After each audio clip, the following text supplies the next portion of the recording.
Et salut tout le monde, on se retrouve pour une nouvelle vidéo. En effet, donc si vous l'avez loupé, donc c'était à partir de 13 h, on avait eu le live de la version 2.5, donc un live promotionnel pour nous annoncer le nouveau contenu qui sera ajouté à Genshin Impact. Et finalement, ce live, il a pas duré 1 h 30, il a duré 30 minutes, mais on a pu avoir de nombreuses informations telles que les bannières, les nouvelles quêtes d'histoire qui sont rajoutées au jeu. Évidemment, ce qui va beaucoup me hype pour la 2.6, c'est les nouvelles zones qui a été rajoutées. Également, dans la matinée, avant le live, ils ont annoncé Kamisato Ayato. Et il y a plein de choses. On aura aussi un nouveau monstre quand on sera donc à la nouvelle zone de la version 2.6. Donc à la version 2.5, on aura bien sûr un nouveau boss hebdomadaire et bien sûr des codes promotion Primogem. On a également le gameplay de Yae dont on va voir dans cette vidéo. Donc petite information donc sur l'une des bannières, je vais faire sur mon compte secondaire une petite summon session comme d'habitude. Donc pour savoir quand elle sera disponible, n'hésitez pas à vous abonner, à liker cette vidéo et à cliquer sur la cloche pour recevoir quand elle sera disponible. Et bien évidemment sur mon compte principal, il y aura les let's play des quêtes d'histoire quand elles seront disponibles. On va commencer comme d'habitude avec les codes promotionnels Primogem qui seront en description. Hop hop hop hop hop. Voilà.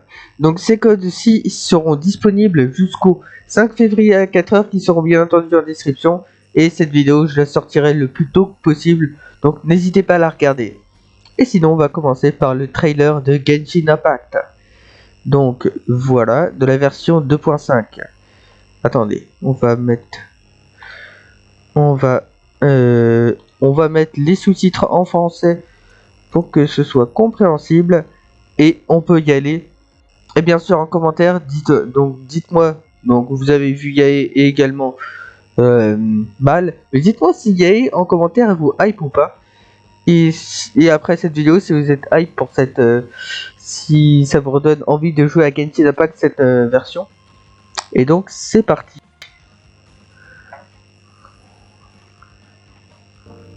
All of Enkanomiya is engulfed in a darkness that cannot be dispelled. There have also been reports of monsters, the likes of which no one has ever seen before. Ooh. Strange monsters and an all-engulfing darkness? So you're here to help resolve this, What's with you joining forces with them? I would say this is a nice surprise, but it's really not that surprising. Enkanomiya is exceedingly dangerous right now. Here's hoping I have the chance. This tower seems to hear my wishes. There's darkness churning inside the Dainichi Mikoshi! Do not come any closer. Do you honestly have another choice?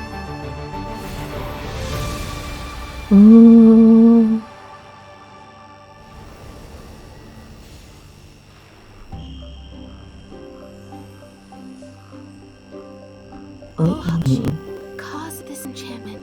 Your knight will be honored eternally. Right, Lemon. You look a little nervous.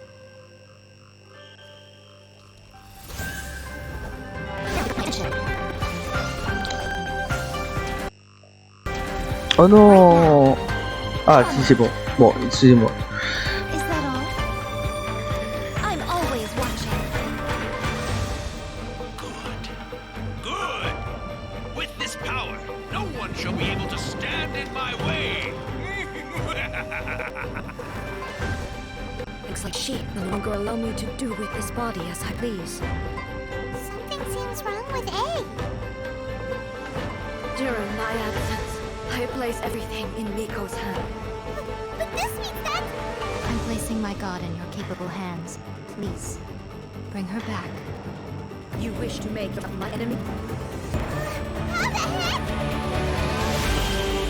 I am the everlasting Lord. But God Perish. ruin follows my blade. Witness the final calamity.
Et voilà la nouvelle bande de la version 2.5. Donc, bien entendu, il s'agit de toutes les informations officielles de cette mise à jour. Elle sortira le 16 janvier 2022 et je vous ferai un let's play sur mon compte principal. Donc, tout d'abord de la suite de la quête d'histoire de la Raiden Shogun. Et le lendemain, je pense que je vous ferai donc le let's play sur la quête d'histoire de Yae. Alors, donc on aura un nouveau boss du monde qui sera le Raiden Shogun.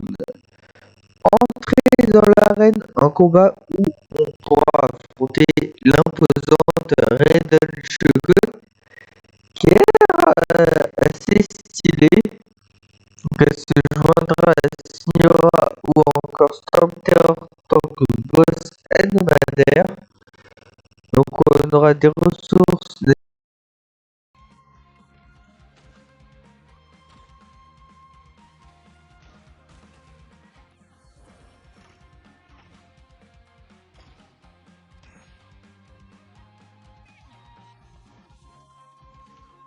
nécessaires à l'amélioration des aptitudes des prochains personnages apparaître comme Yae, et donc ne manquez pas d'avancer dans le quête d'histoire d'Inazuma et de Raiden Shogun pour la débloquer.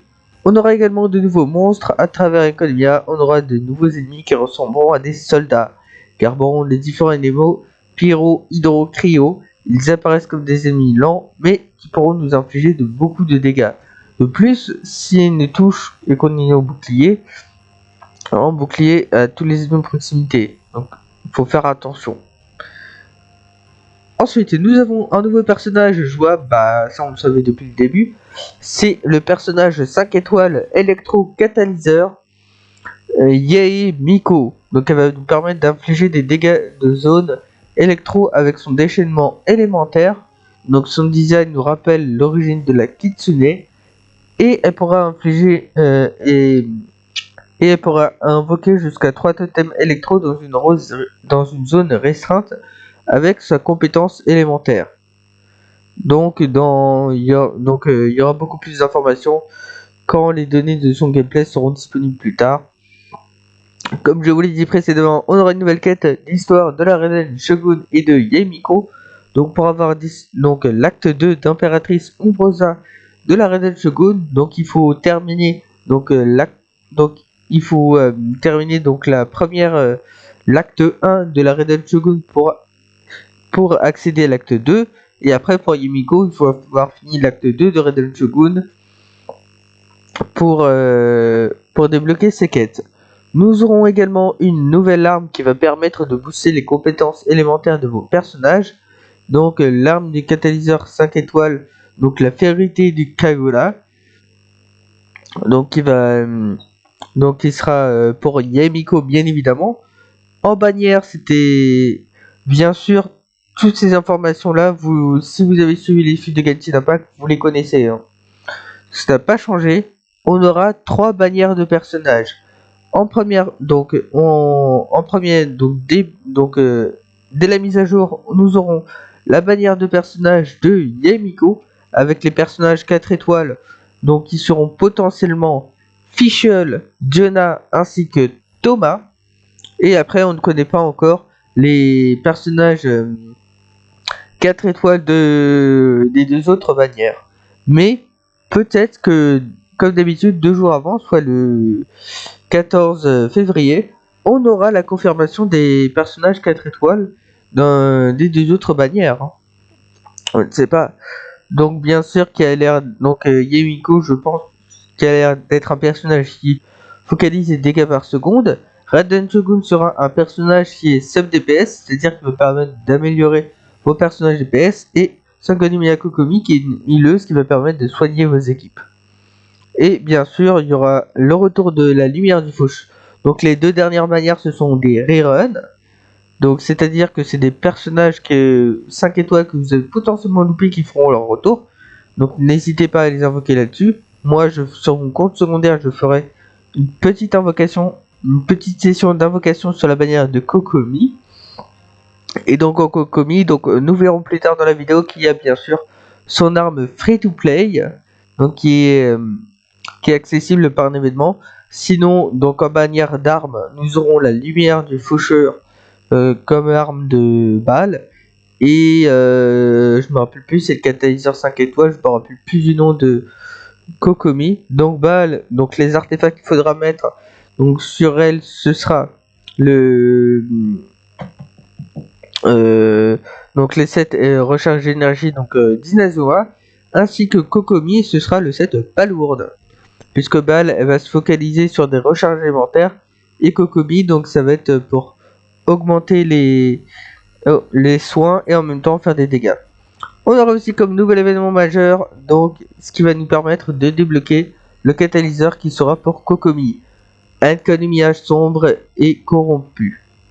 Et donc du coup, Alchemia, c'est une nouvelle zone qu'on avait accès depuis le début de la 2.4, et on pourra à nouveau parcourir ce territoire souterrain en quête de corruption, donc en but de retirer toute cette corruption. Donc il faut nous supposer bien sûr qu'il faudra avoir débloqué Alchemia pour avoir accès à cet événement. Donc il faudra affronter les ennemis, purifier les zones et accomplissez des petits défis et casse-têtes, n'étant sans rappeler que ces îles sans rappeler ceux des îles de la peuple de Doré, donc zone temporaire de la 1.6. Donc cet événement, donc cette nouvelle zone, la version corrompue, ce sera version temporaire.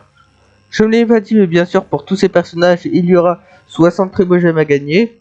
Là pour cette zone nous aurons en récompense donc la couronne de la sagesse qui permet d'augmenter vos aptitudes au niveau 10, des primogèmes bien évidemment, les matériaux d'ascension de cette arme, les minerais, les leçons d'hero, les moras, et un nouveau ointment site, je ne sais pas trop ce que c'est, mais bon.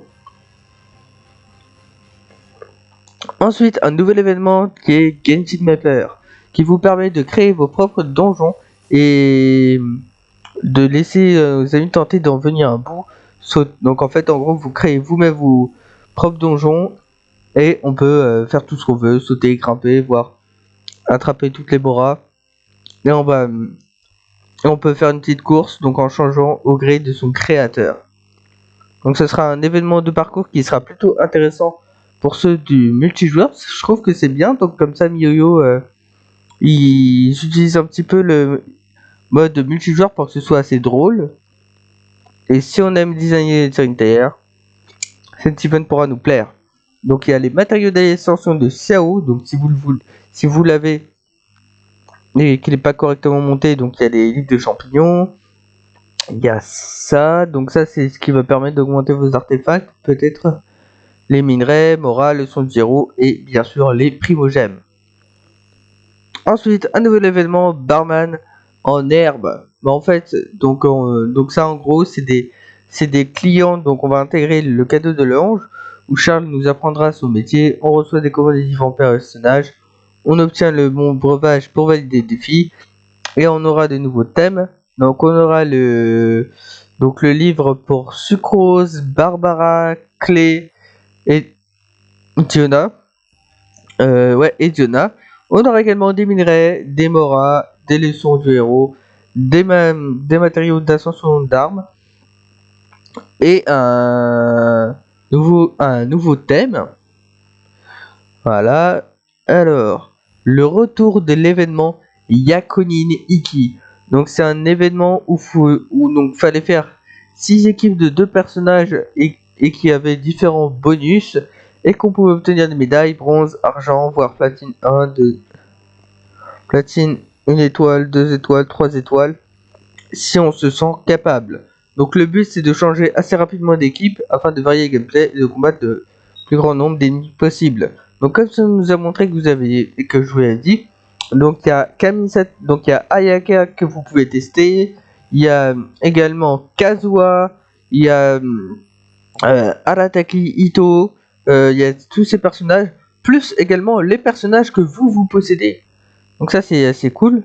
Ensuite, donc le retour de l'événement. Ah oui, donc ça les récompenses, donc primogèmes, minerais, trucs d'ascension, les matériaux pour les voyageurs et les moras. Ensuite, gagner en plus des livres d'aptitude 3 fois par jour, 2 fois plus, donc c'est un événement qu'on avait déjà eu en version 1.5. Et ça, la bonne nouvelle, bien sûr, l'arrivée du gouffre en version 2.6, qui était une zone très attendue, et franchement, elle est enfin débloquable, et moi, c'est pour ça que j'ai la hype de la version 2.6. Donc en fait, là, on a des petits designs, donc là, je vais vous traduire ce qui c'est écrit, c'est une petite histoire par rapport au gouffre. Donc depuis des milliers d'années, un corps céleste géant s'est écrasé sur la Terre. Et une large mine est formée autour. C'était des pierres étranges et des mystérieuses. Cette mine est riche en glace en cristal de sable glace, je sais pas trop ce que ça veut dire. Un minerai précieux qui est utilisé par le porcelain de l'IUE parce que à cause de ses conditions géologiques, ça je sais pas ce que je veux dire, donc l'île peut-être, et la végétation dans cette zone sont distinctives de cette couleur. Voilà. Donc ça, on a un petit peu, voilà, une image. On a aussi une autre image. Donc les chemins de son souterrain des mines sont intriqués et sont compliqués.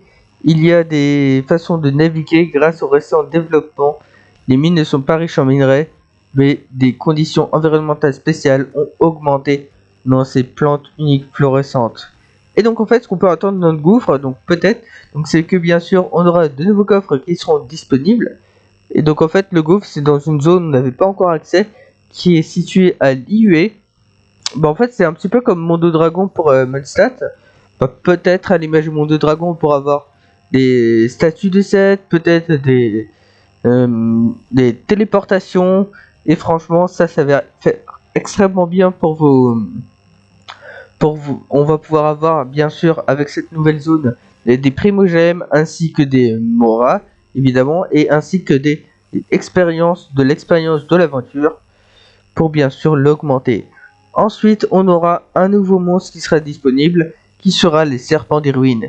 Une machine de ruines qui ressemble à un géant serpent qui est apparu pour des raisons inconnues et qui sort de l'ombre de la mine pour forger une façon du monde assez inconnue et qui vient dans les profondeurs du gouffre. En jugeant son apparence et son mouvement, ça peut être une machine creusante en quelque sorte.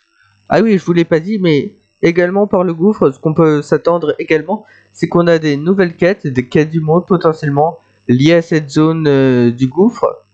Et également, comme autre information qu'on ne sait pas, mais que je pense qu'ils sont des autres rumeurs, les autres rumeurs que je vous dis dans la vidéo, donc c'est possible que ce soit vrai, c'est possible que ce soit faux, donc c'est sujet à changement. Peut-être également quand qu'à part Kamisato Hayato, on aura 4 bannières. Nous aurons Yomiya, Ayaka, ainsi que le retour de Kazuha. Et pour fêter le retour de Kazuha, on aurait potentiellement une nouvelle quête d'histoire sur celui-ci. Donc, de toute façon, pour les prochaines rumeurs, je vous tiendrai informé sur la chaîne. Et bien sûr, moi sur mon compte principal, on se fera une petite session d'invocation sur Kazuha. Aussi comme donc la rumeur de Ayaka, je pense qu'elle paraît cohérente. Comme Hayato c'est son frère, donc voilà. Et aussi, et aussi comme autre information qui est potentielle, c'est que potentiellement le gouffre durera 2 mises à jour. Soit la mise à jour 2.6 et la mise à jour 2.7. Moi je trouve que c'est bien. Bon, bref. Ensuite, une petite vidéo style manga sur Genshin Impact qu'on va voir. Puis après, ce sera tout pour cette vidéo.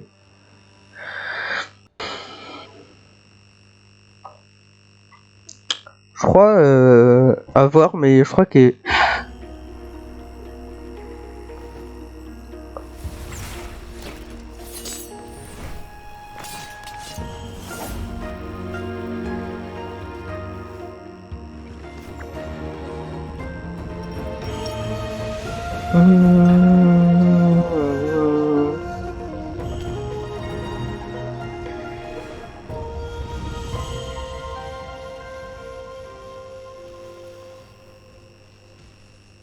Et voilà, un petit teasing de MiYoYo.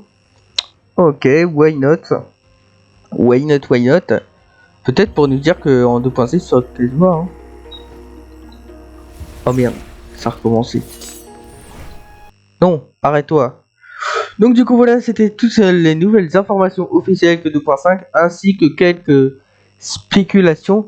Donc de toute façon on n'a pas d'informations donc par rapport à d'autres par rapport aux autres infos de la 2.6. Peut-être que ce spot publicitaire c'était pour nous dire oh il y a quelqu'un qui reviendra en 2.6. Également demain quand j'aurai l'information je vous referai des vidéos concernant la 2.5 pour savoir combien de primogèmes on va pouvoir avoir et quand il y a une nouvelle fuite, donc c'est-à-dire des informations qui sont potentiellement vraies, potentiellement fausses de 2.6, je vous les ferai savoir. En tout cas, moi je suis vraiment hype avec la 2.6, avec l'arrivée du gouffre, qui était une zone en fait longtemps attendue. Avant la 2.6, on s'était dit c'était peut-être dans cette mise à jour, alors que non, c'est dans d'autres mises à jour et tout ça. Et franchement, j'ai vraiment hâte d'être dans la 2.6, parce que s'il y a Kazuha et s'il y a le gouffre, franchement, j'explorerai le gouffre avec Kazuha. Et j'espère que cette vidéo vous aura plu. N'hésitez pas à me dire ce que vous en pensez de cette mise à jour. Et si vous aussi vous avez envie de jouer pour la version 2.6 qui va vraiment être incroyable. En fait, ce live il avait duré 30 minutes. Je vous avais dit 1h30, mais non, finalement, c'est pas ça. Bah, en fait, voilà. Mais si vous avez apprécié cette vidéo, comme d'hab, n'hésitez pas à liker, à cliquer sur la cloche.